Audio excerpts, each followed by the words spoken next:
diperbaiki. Saya akan ngomong terus-menerus. Karena kalau data dasarnya tidak akurat, tidak aktual, tidak relevan, maka semua omongan ini, termasuk tunjangan DPR, tidak bisa dihitung secara akurat. Tapi kan maksud saya pendataan kita di Indonesia juga masih berantakan, katanya kadang-kadang. Makanya apa yang saya lakukan adalah saya akan terus mendesak.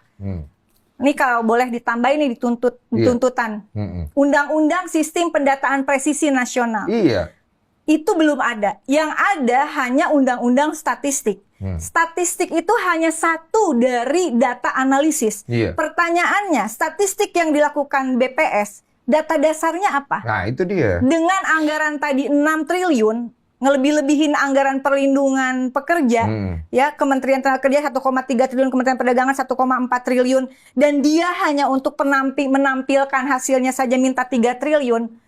Kalau menurut aku tolak kenaikan. Menampilkan hasilnya aja perlu 3 triliun. Nih, 3 triliun buat apa? Realokasi dong, nih.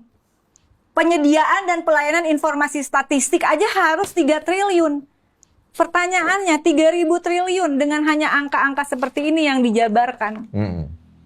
Kita tahu nggak untuk apa aja? Ya itu kan transparansinya yang orang pertanyakan. Makanya transparansi itu bukan di permukaan. Tapi transparansi negara itu harus dimulai dengan transparansi bukan data, pendataannya.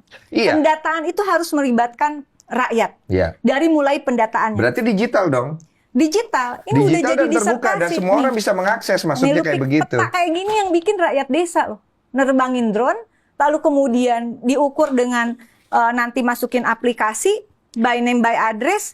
Ya bisa. Makanya kalau aku bilang ini bisa diklik keluar siapa yang harus menerima bantuan. Yang menurut saya mendesak adalah Bapak Presiden mohon juga kita beri support untuk segera mengeluarkan peraturan Presiden tentang sistem perencanaan pembangunan daerah berbasis data presisi itu. Nah, kenapa itu tidak pernah akhirnya dikeluarkan? Ya, aku tidak bisa jawab ya. Aku mohon dukungannya. Iya, paham saya ya. Nih, aku bisa. Ibu nggak usah kasih lihat saya data-data itu. Kamu harus lihat cara kerjanya. Data-data itu yang perlu lihat masyarakat secara digital dan terbuka. Cuma kan masalahnya data-data. Aku bukain digital. Iya, tapi kan nggak semua orang punya data-data ini, Bu. Maksud aku begini, aku simpel aja. Ini harus diperjuangkan.